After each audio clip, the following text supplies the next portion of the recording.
So self-preservation is very important and it is key to building your empower. And I want to say that this morning because a lot of us welders, I have to speak for those who have good hearts and those who genuinely want to see someone else do good because some people don't want to see others do good. Like they have a problem with it. It bothers them to see you actually doing better than them. We ain't like that. Those who are in agreement with me, I want to see the next man win, eat, build, thrive. I want to see all of that, especially my black brothers and sisters. So I realize though, if I don't take care of me first, if I don't get me lined out, if I don't get mine lined out, so that way I can be able to look out and help and to help start what they got going on, then I'm gonna be left in the cold. Because a lot of times when you starting what you're starting it by yourself. A lot of people will say, yeah, I'm gonna do this and yeah, I'm gonna do that.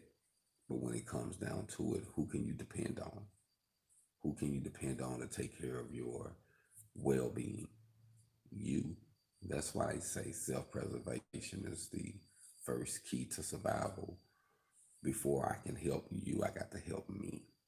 And if I'm in a situation where I'm seeing that, okay, if I help you, I can, but then it's going to take away from my mouth and keep me from building what I'm doing. And I don't have nobody over here willing to do for me like I'm willing to do for you. So in that situation, I have to step back and be like, you know what? Let me focus on what I'm doing. Let me get my stuff going.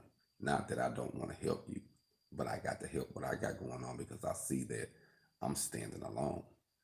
Some people will extend a hand and say, help me. But after you pick them up, you still like laying down. And they'll get up and walk off and like, man, can you give me a hand? It's just crazy. It just is what it is. But we have to remember that it's important for us to have self-preservation. It's important for us to protect our vision, our goals, our dreams, our family, you know, and there's nothing wrong with pitching in because I believe in coming together because that's the only way we're going to do it. But I think that every individual should have their um, things lined out in their personal life and their personal empower so that way we're not just coming together to finance one idea. We're coming together and making sure everybody's idea is rolling.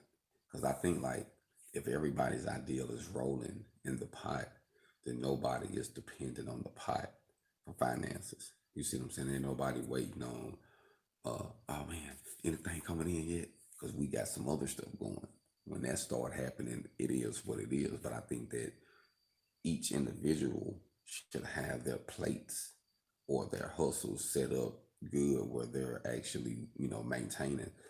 So once you start investing in a group venture, you're not worried about that. You're not the type of person where you're checking on it all the time and you're thinking that, you know, it's going to grow like weeds on the ground because we know, I mean, realistically, you put $1,000 in a bank account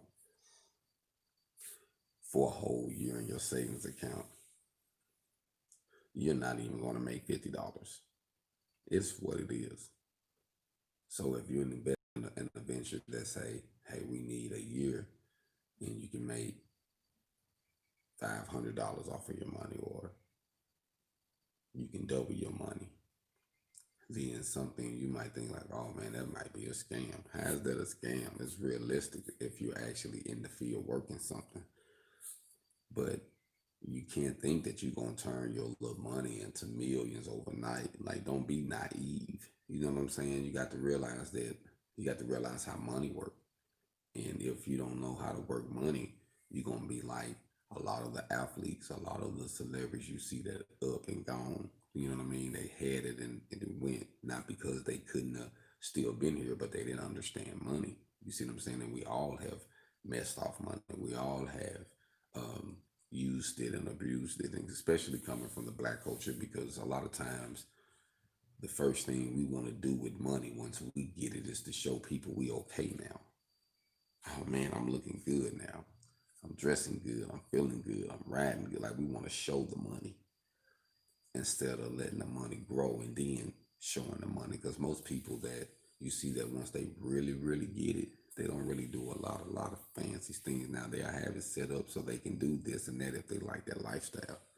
But it's paying for itself. You see what I'm saying? You see it, and you're like, oh man, but it paid for itself plenty times. So it's like, man, yeah, I'm sitting on this, but I got that for free.